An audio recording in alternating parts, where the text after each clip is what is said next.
from the Broncos to the Raiders, 1967.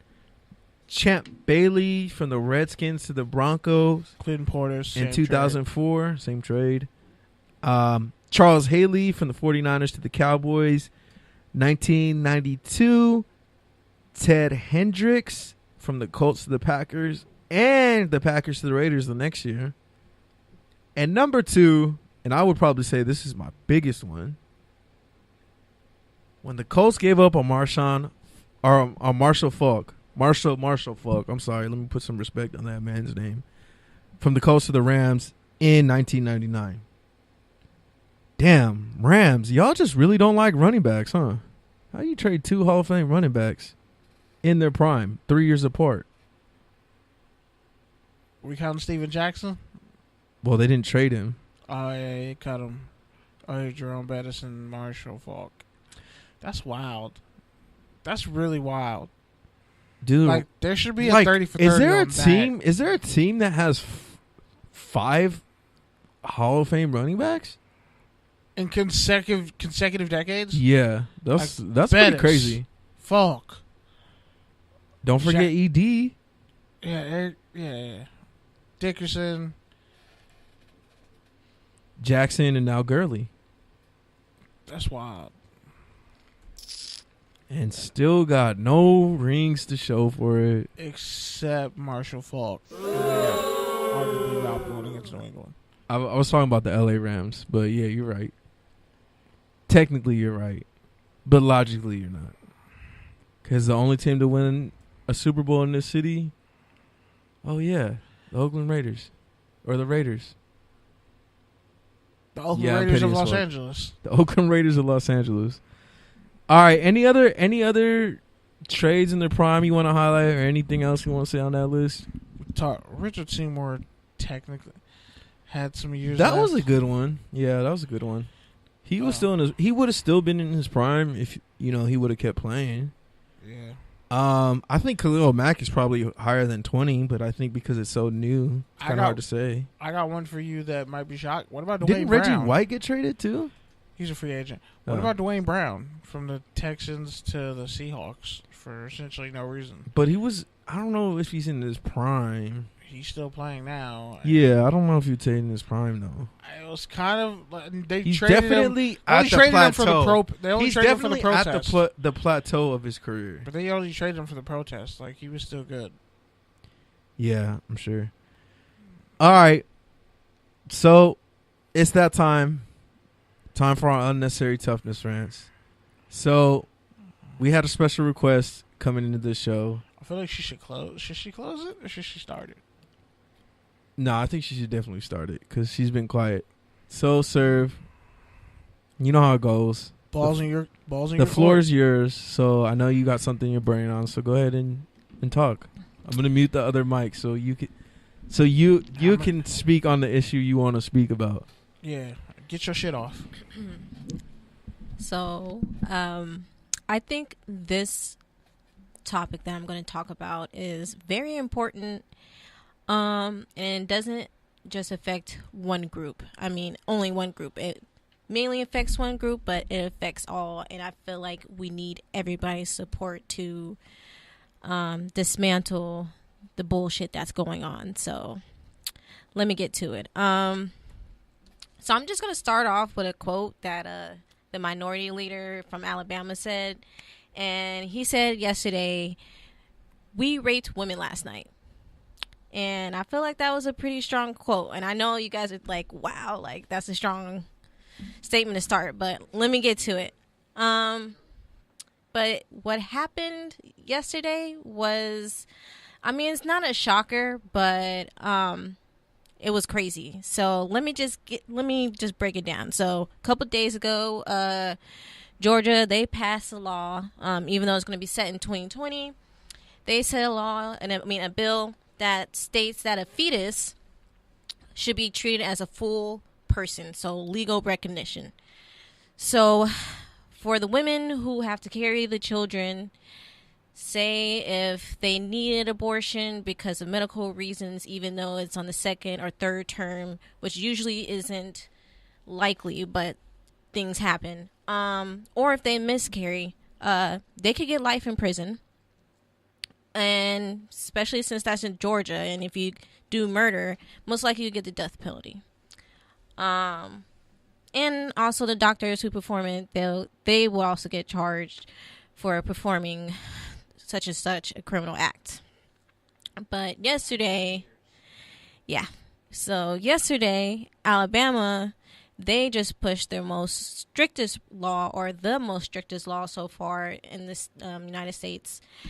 The governor, Kay Ivey, that white devil, she's challenging the Roe versus Wade, and she passed his heartbeat bill. So basically, it's a complete total ban of abortion, no exceptions to rape or incest, and you cannot abort. Because it's Alabama. Yeah, because it's Alabama, you gotta add that rape and incest.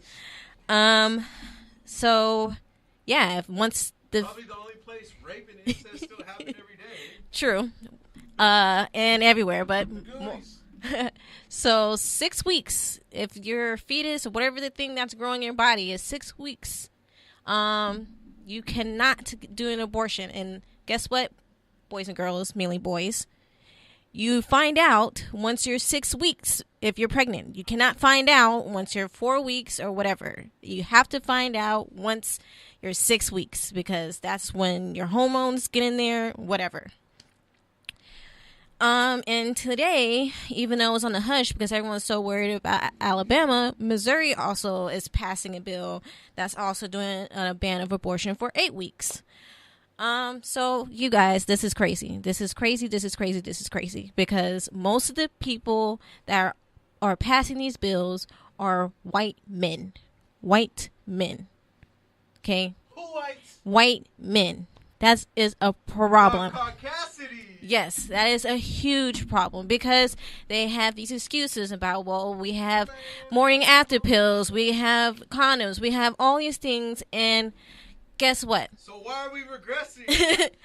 I don't know. And guess they don't even read reports. They don't read studies, because actually abortion is really at an all-time low. I have not heard of one person in my lifetime who has straight up was like, you know what?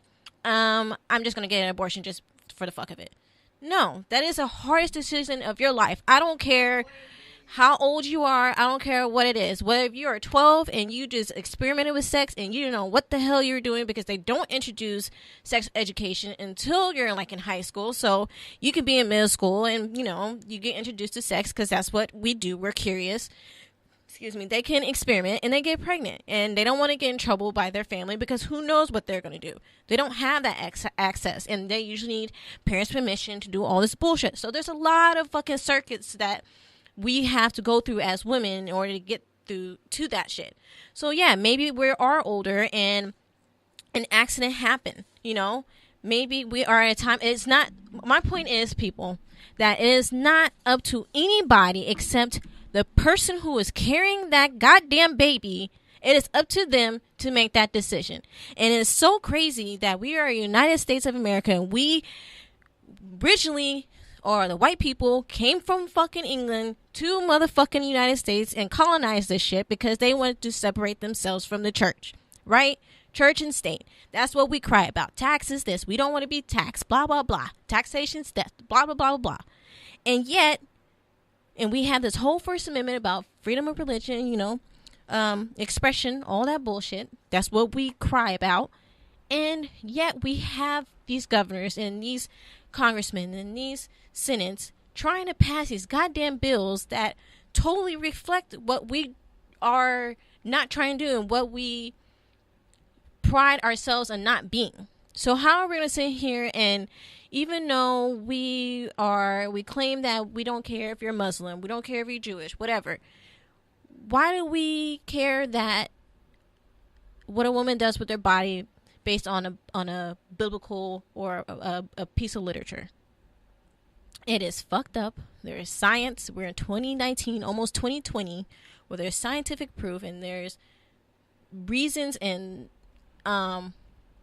exceptions on why women do this. And and yet people just don't give a fuck, and they feel like, oh well, if it's a human being and God sees it as a human being, why should we kill it? Well, I don't know, because we already have so many fucks around shooting up schools and shit, and we have people, a population already that we can't even control, and you guys are sitting here trying to tell us that, oh, you can't have a baby because we want to, why can't you just adopt? Why can't you just put an adoption center?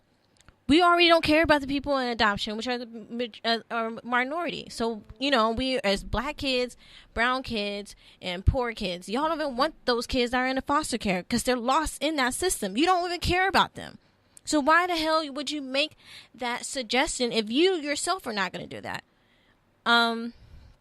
So before I sign off, I just want to bring that to everybody's attention because it's important, and even though you may be pro-life and whatever, fuck you, sorry, we have two different ideas. I mean, I respect it, but at the same time, fuck you, because this is my body.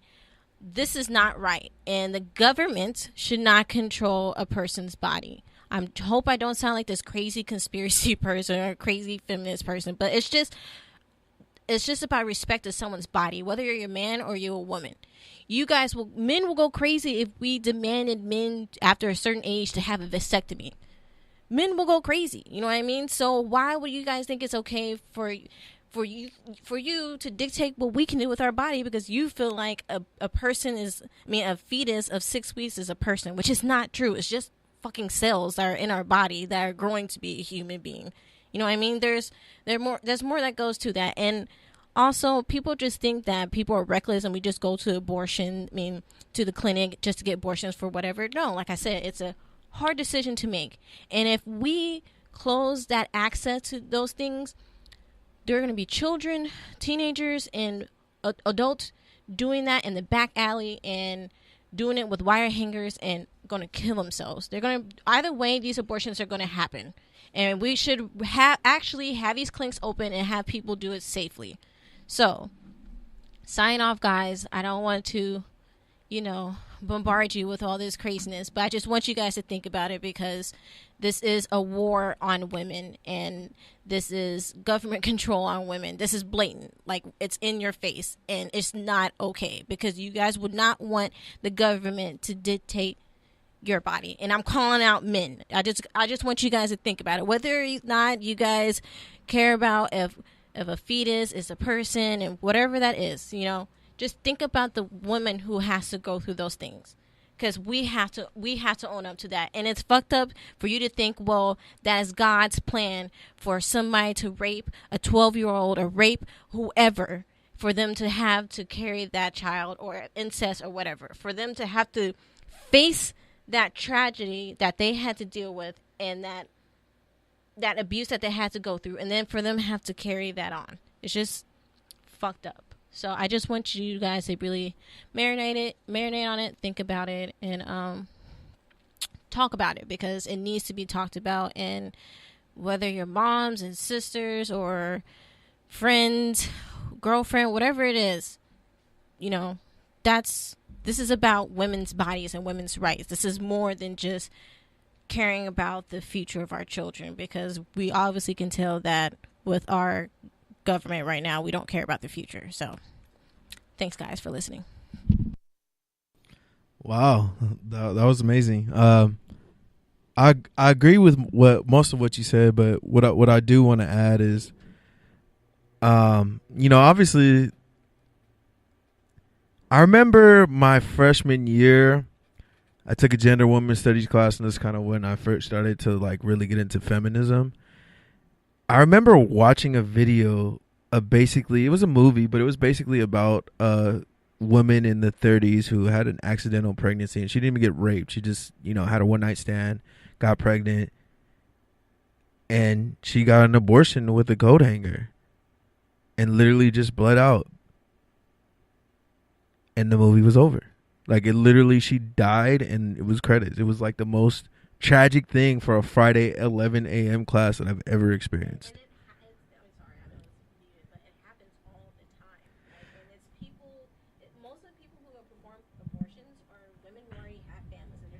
I don't have the money, I don't have the time, I have to like make this decision for my family that I have right now, and the person that's in my body. I don't want them suffering